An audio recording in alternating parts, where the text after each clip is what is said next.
ನಮಸ್ಕಾರ ಸ್ನೇಹಿತರೆ. 1962ರ ಭಾರತ ಚೀನಾ ಯುದ್ಧ ಅಂದ ತಕ್ಷಣ ನಮಗೆ ನೆನಪಾಗೋದು ಸೋಲು, ಹಿಮಾಲಯದ ಚಳಿ ಮತ್ತು ಆಯುಧಗಳಿಲ್ಲದೆ ಹೋರಾಡಿದ ನಮ್ಮ ಸೈನಿಕರ ಸಾಹಸ.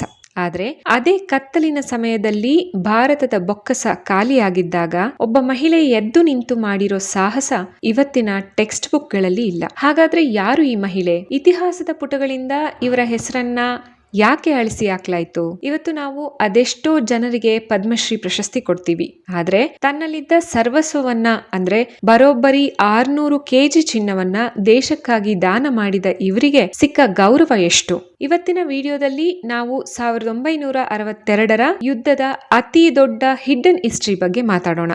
This is something you have never heard before.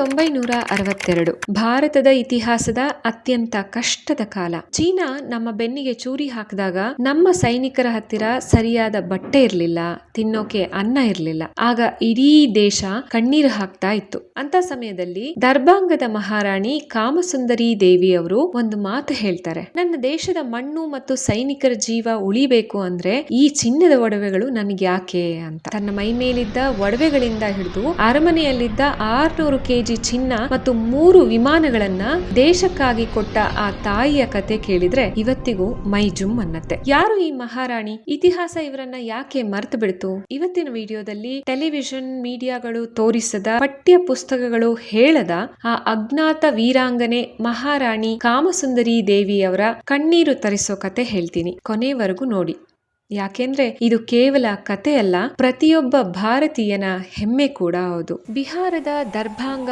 ಅನ್ನೋ ಒಂದು ಬಲಿಷ್ಠ ರಾಜಮನೆತನ. ಆ ಕಾಲದಲ್ಲಿ ಈ ಮನೆತನದ ಆಸ್ತಿ ಕೇಳಿದ್ರೆ ಶಾಕ್ ಆಗ್ತೀರಾ. ಇಂಗ್ಲೆಂಡ್ ನ ಮಹಾರಾಣಿಗಿಂತಲೂ ಶ್ರೀಮಂತರು ಅಂತ ಇವರನ್ನ ಕರೀತಾ ಇದ್ರು. ಅಂತಹ ಮನೆತನದ ಸೊಸೆಯಾಗಿ ಬಂದವರೇ ಮಹಾರಾಣಿ ಕಾಮಸುಂದರಿ ದೇವಿ. ಅವರು ಕೇವಲ ರಾಜಕುಮಾರಿ ಆಗಿರ್ಲಿಲ್ಲ, ಅವರು ತುಂಬಾ ಎಜುಕೇಟೆಡ್ ಮತ್ತು ಮಾಡರ್ನ್ ಮೈಂಡ್ ಸೆಟ್ ಇರೋ ಮಹಿಳೆ ಆಗಿದ್ರು. ಆದ್ರೆ ಅವರಿಗೆ ಲಕ್ಸುರಿ ಲೈಫ್ ಮೇಲೆ ಪ್ರೀತಿ ಇರ್ಲಿಲ್ಲ. ನಮ್ಮ ಬಳಿ ಇರೋ ಆಸ್ತಿ ಸಮಾಜಕ್ಕೆ ಸೇರಿದು ಅನ್ನೋದು ಅವರ ಫಿಲಾಸಫಿ ಆಗಿತ್ತು. 1962ರಲ್ಲಿ ಚೀನಾ ನಮ್ಮ ಬೆನ್ನಿಗೆ ಚೂರಿ ಹಾಕ್ತು. ನಮ್ಮ ಸೈನಿಕರ ಹತ್ರ ಚಳಿಯನ್ನ ತಡೆಯೋಕೆ ಸರಿಯಾದ ಬಟ್ಟೆ ಇರ್ಲಿಲ್ಲ, ಶೂಗಳಿರ್ಲಿಲ್ಲ. ಇನ್ನು ಗನ್ ಮತ್ತು ಬುಲೆಟ್ ಗಳಿಗಂತೂ ಸಿಕ್ಕಾಪಟ್ಟೆ ಕೊರತೆ ಇತ್ತು. ಆಗಿನ ಪ್ರಧಾನಿ ನೆಹರು ಅವರು ದೇಶದ ಜನರಿಗೆ ನಿಮ್ಮ ಕೈಲಾದ ಸಹಾಯ ಮಾಡಿ ಅಂತ ಮನವಿ ಮಾಡ್ತಾರೆ.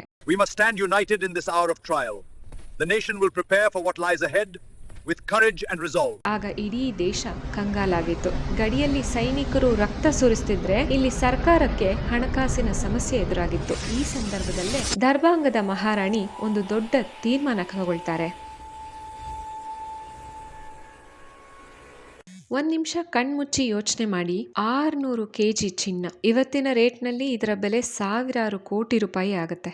ಇಡೀ ದರ್ಬಾಂಗ ಅರಮನೆಯಲ್ಲಿ ತಲೆತಲಾಂತರದಿಂದ ಕೂಡಿಟ್ಟಿದ್ದ ಒಡವೆಗಳು, ನಾಣ್ಯಗಳು, ಬಿಸ್ಕೆಟ್ಗಳನ್ನ ರಾಶಿ ಹಾಕ್ತಾರೆ. ಇದನ್ನ ತೂಕ ಮಾಡಿದಾಗ ಅದು 600 kgಗಿಂತಲೂ ಹೆಚ್ಚಿತ್ತು ಅಂತ ಹೇಳ್ತಾರೆ. ಇಷ್ಟೊಂದು ದೊಡ್ಡ ದಾನ ಮಾಡುವಾಗ ಅವರು ಯಾವುದೇ ಫೋಟೋ ಶೂಟ್ ಮಾಡಲಿಲ್ಲ, ಪೇಪರ್ನಲ್ಲಿ ಹೆಸರು ಬರ್ಲಿ ಅಂತ ಕಾಯಲಿಲ್ಲ.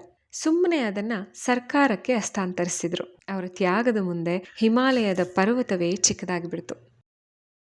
ಇನ್ನು ಚಿನ್ನ ಕೊಟ್ಟಿದ್ದಷ್ಟೇ ಅಲ್ಲ, ದರ್ಭಾಂಗ ರಾಜಮನೆತನದ ಬಳಿ ಆ ಕಾಲದಲ್ಲೇ ಸ್ವಂತ ಏರ್ಲೈನ್ಸ್ ಕೂಡ ಇತ್ತು. ಮಹಾರಾಣಿ ತನ್ನ ಬಳಿ ಇದ್ದ 3 ಪ್ರೈವೇಟ್ ಏರ್ ಕ್ರಾಫ್ಟ್ ಗಳನ್ನ ಸೈನ್ಯಕ್ಕೆ ಬಿಟ್ಕೊಡ್ತಾರೆ. ಯುದ್ಧದ ಸಮಯದಲ್ಲಿ ಸೈನಿಕರಿಗೆ ಆಹಾರ ಮತ್ತು ಮದ್ದುಗುಂಡುಗಳನ್ನ ತಲುಪಿಸೋಕೆ ಈ ವಿಮಾನಗಳು ಜೀವನಾಡಿಗಳಾಗಿ ಕೆಲಸ ಮಾಡಿದ್ವು. ಇದು ಬರೀ ದಾನ ಅಲ್ಲ ಫ್ರೆಂಡ್ಸ್, ಯುದ್ಧ ಭೂಮಿಯಲ್ಲಿ ನಮ್ಮ ಸೈನಿಕರಿಗೆ ಅವರು ಕೊಟ್ಟ ಬಲ.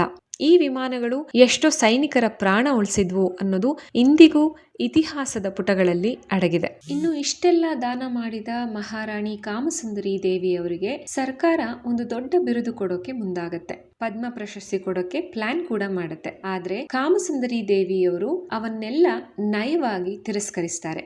ನನ್ನ ದೇಶದ ಮೇಲೆ ಆಪತ್ತು ಬಂದಾಗ ನಾನು ಮಾಡಿದ ಕರ್ತವ್ಯವಷ್ಟೇ ಇದು, ಇದಕ್ಕೆ ಅವಾರ್ಡ್ ಯಾಕೆ ಅಂತ ಪ್ರಶ್ನೆ ಕೂಡ ಮಾಡ್ತಾರೆ. ಅದಕ್ಕೆ ಇವತ್ತು ಇವರ ಹೆಸರು ಟೆಕ್ಸ್ಟ್ ಬುಕ್ಗಳಲ್ಲಿ ಇಲ್ಲ. ಯಾಕಂದ್ರೆ ಅವರು ಪ್ರಚಾರದ ಹಿಂದೆ ಹೋಗ್ಲಿಲ್ಲ. ಯುದ್ಧ ಮುಗಿದ ಮೇಲೆ ಶಾಂತವಾಗಿ ಆಧ್ಯಾತ್ಮಿಕ ಜೀವನಕ್ಕೆ ಮರಳಿದ್ರು.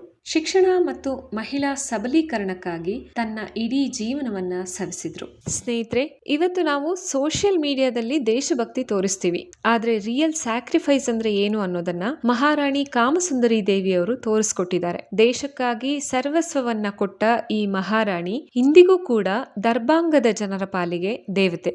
ಇಂತಹ ಮಹಾನ್ ಸಾಧಕಿಯ ಹೆಸರನ್ನ ನಮ್ಮ ಇತಿಹಾಸ ಮರೆತಿರಬಹುದು, ಆದ್ರೆ ಒಬ್ಬ ಕನ್ನಡಿಗರಾಗಿ ಇವತ್ತಿನ ಈ ವಿಡಿಯೋ ಮೂಲಕ ಅವರಿಗೆ ನಾನು ನಮನ ಸಲ್ಲಿಸ್ತಾ ಇದ್ದೀನಿ. ದೇಶ ಅಂದ್ರೆ ಕೇವಲ ಮಣ್ಣಲ್ಲ, ಇಂತಹ ಮಹಾನ್ ಮನಸ್ಸುಗಳು ಕೂಡ ಹೌದು. 1962ರ ಆ ಭೀಕರ ಯುದ್ಧದಲ್ಲಿ ಗಡಿಯಲ್ಲಿ ಸೈನಿಕರು ಹೋರಾಡ್ತಿದ್ರೆ ಹಿಂಬದಿಯಲ್ಲಿ ನಿಂತು ಇಡೀ ದೇಶವನ್ನೇ ಸಾಕಿ ಸಲಹಿದ್ದು ಈ ಮಹಾರಾಣಿ ಕಾಮಸುಂದರಿ ದೇವಿ.